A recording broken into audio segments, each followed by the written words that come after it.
ओम गुरु सत्ताय नमः। गायत्री महाविज्ञान द्वितीय भाग। लेखक वेदमूर्ति तपोनिष्ठ पंडित श्री राम शर्मा आचार्य। गायत्री हृदयम। आइए पढ़ते हैं, सुनते हैं और समझने का प्रयास करते हैं।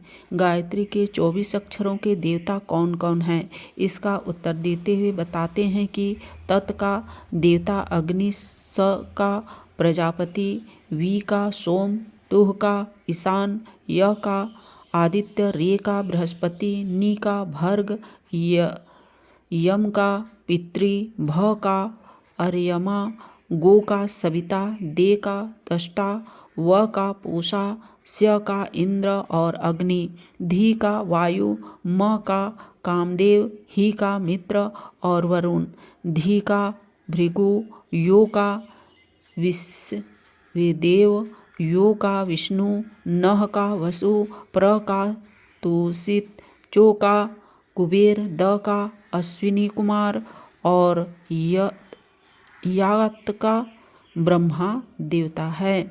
ये देवता प्रत्येक अक्षर की शक्तियाँ हैं। इन शक्तियों का गायत्री के अक्षर प्रतिनिधित्व करते हैं। इस महामंत्र के साथ उन शक्तियों का साधना में आविर्भाव होता है।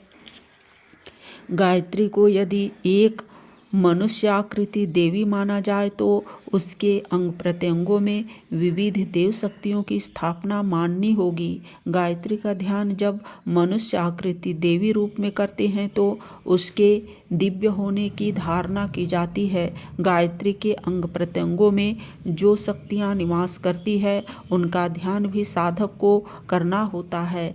जब साधक अपने को गायत्री शक्ति से ओतप्रोत अनुभव करे तब भी उससे ऐसा ही ज्ञान होना चाहिए कि मैं स्वयं उस शक्तियों से ओतप्रोत हो रहा हूँ। मेरे अंग प्रत्यंगों में वे ही देवतागण समाये हुए हैं जो गायत्री के अंगों में हैं।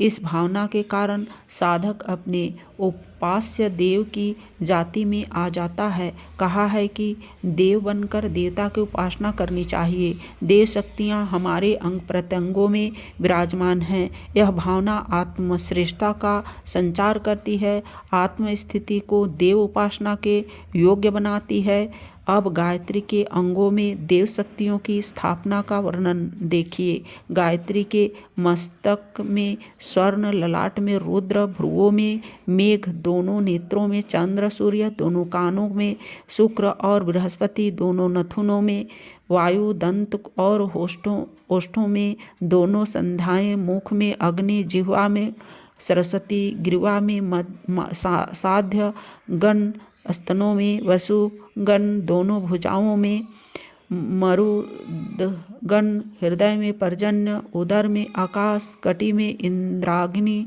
जंघन में प्रजापति, उरु में कैलाश और मलय पर्वत, जंघा में जहनु और कुक्षिक, तलुओं में पितृगण, चरण में वनस्पतिगण, अंगुलियों में रोम और नखों में मुहूर्त ग्रह, धूमकेतु, मास ऋतु और संध्याएं, आच्छादन, संवत्सर, वर्ष, दिन, रात्रि, सूर्य और चंद्र गायत्री के निमेष हैं। गायत्री का 1000 जप करना नित्य श्रेष्ठ है। इतना न हो सके तो मध्यम रूप से 100 जप भी किए जा सकते हैं। अंतः इतना भी न हो सके तो कम से कम 10 बार तो अवश्य ही करना चाहिए। गायत्री सहस्त्र नेत्र वाली है, जिसकी हजारों आँखें हैं। वह सर्वत्र सब कुछ देखती है, उससे कुछ भी छिपा हुआ नहीं है। सर्वत्र त्रयदर्शी ईश्वरीय शक्ति को सर्वव्यापक समझकर अपने विचार और कार्य ऐसे रखने चाहिए जो दिव्य हों, माता की दृष्टि में उचित, उत्तम, धर्ममय जचे। अपने आचरण और व्यवहार को श्रेष्ठ रखना ही गायत्री की शक्ति है। सच्चा साधक वह है जो भक्तिपूर्वक वेद माता की शरण में जाता है। ओम तत् सवितुर्वरेण्यम इत्यादि पदों वाले मंत्रों को नमस्कार है, जिनके द्वारा माता का साक्षात्कार होता है।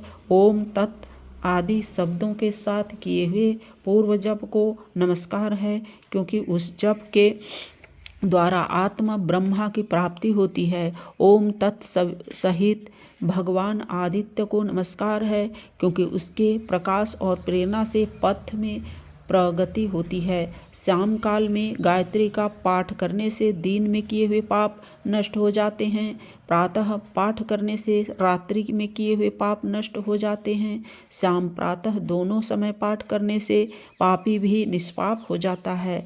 मदादि पीने, अभक्षय खाने, अज्ञान में डूबे रहने, चोरी करने, व्यभिचार, ब्रह्महत्या, दुराचार आदि पापों से छुटकारा मिल जाता है, ऐसा भगवान याज्ञवल्क्य ने कहा है।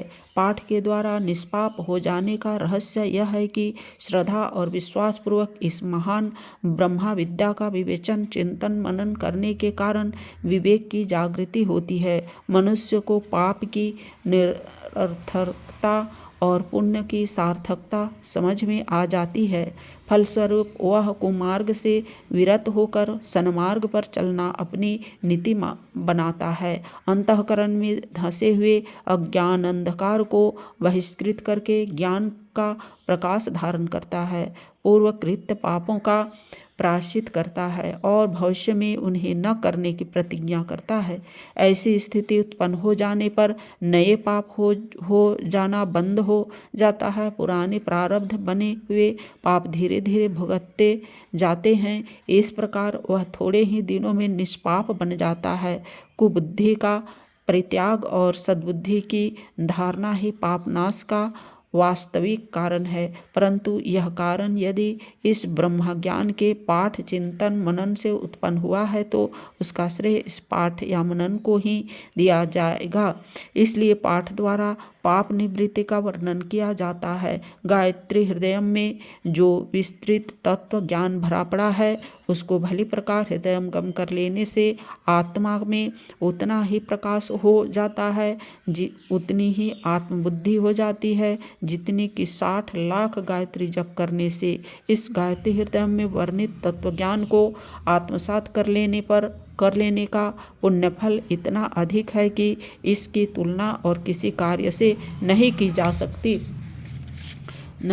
सकती। ओम शांति।